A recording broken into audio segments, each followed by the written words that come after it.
আপনার যদি মন খারাপ থাকে তাহলে অবশ্যই আপনি ঘুরতে যাবেন এবং ঘুরতে গিয়ে আপনার মন যেটা চায় আপনি সেটা করবেন। 100% আপনার মনটা ভালো হয়ে যাবে। হ্যালো এভরিওয়ান, আসসালামু আলাইকুম। আমি প্রিয়া, নতুন একটি ব্লগে সবাইকে স্বাগতম। আমার ভয়েসটা দিতে খুবই লজ্জা করতেছে, এর কারণ আমার ঠান্ডা লেগে সর্দি লেগে গলা এত বেশি বসে গেছে যে কথা বলতেছি, কথা বলার সাউন্ড আসতেছে না। আর সাউন্ডটা যদিও আসতেছে কিন্তু মোটা আসতেছে, একদম বিশ্রী লাগতেছে, একেবারেই বাজে লাগতেছে। কিছুই করার নাই, যেহেতু ভিডিও আমাকে আপলোড করতেই হবে, তাই এইরকম বিশ্রী কণ্ঠে আমাকে ভয়েসটা দিতে হচ্ছে। আশা করি আপনারা সবাই ভালো আছেন। এই যে ভিডিও শুরুতে বললাম, যদি কখনো মন খারাপ থাকে তাহলে অবশ্যই ঘুরতে যাবেন। ঘুরতে যাবেন আপনার বাড়ির আশেপাশে যেসব জায়গাগুলো শিশু পার্ক রয়েছে, একদিনের জন্য শিশুর মতো আচরণ করবেন। এই যে দেখেন, আমরা শিশুদের খেলনায় উঠে নিজেরা একটু আনন্দ করে নিলাম। আমার সাথে ছিল আমার বড়াবাতো বোন। ঈদের পর নীলফামারীতে যখন আমরা আসি, সবাই একসাথে প্ল্যান করেই আসি, যে যার শ্বশুর বাড়ি থেকে সবাই যেন সবার সাথে দেখা হয়, সবাই মিলে যেন ঘুরতে যেতে পারি।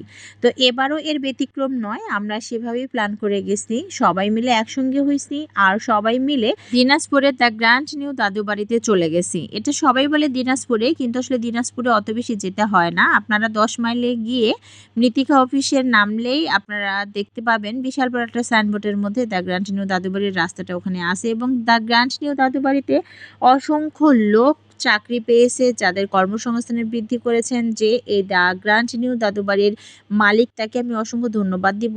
বিদেশি আনা একটা ভাব নিয়ে এই রিসোর্টটা করা হয়েছে।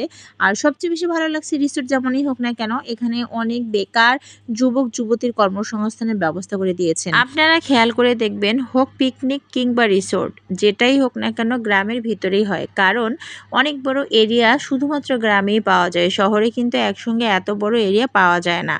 তাই গ্রামের মধ্যে অনেক বড় এরিয়া জুড়ে এই দ্য গ্র্যান্ড নিউ দাদুবাড়ি অবস্থিত। এই লোকেশনটাকে খুব ইজি করে দেওয়ার জন্য মেন রাস্তায় একজন গার্ডকে নিয়োগ দেওয়া হয়েছে, উনি আমাদেরকে হেল্প করেছিলেন। মেন রাস্তা থেকে দ্য গ্র্যান্ড নিউ দাদুবাড়ি মাত্র 10 টাকা ভাড়া। আর আপনারা নীলফামারী হয়ে আসলে 10 মাইলে নামবেন, দিনাজপুরের ভিতরে যাওয়ার কোনো দরকার নাই। আমি কিন্তু রিসোর্টটা এখনও পুরোপুরি আপনাদের ঘুরে দেখাইনি, ঘুরে দেখাবো বিভিন্ন ভিডিওর মাধ্যমে।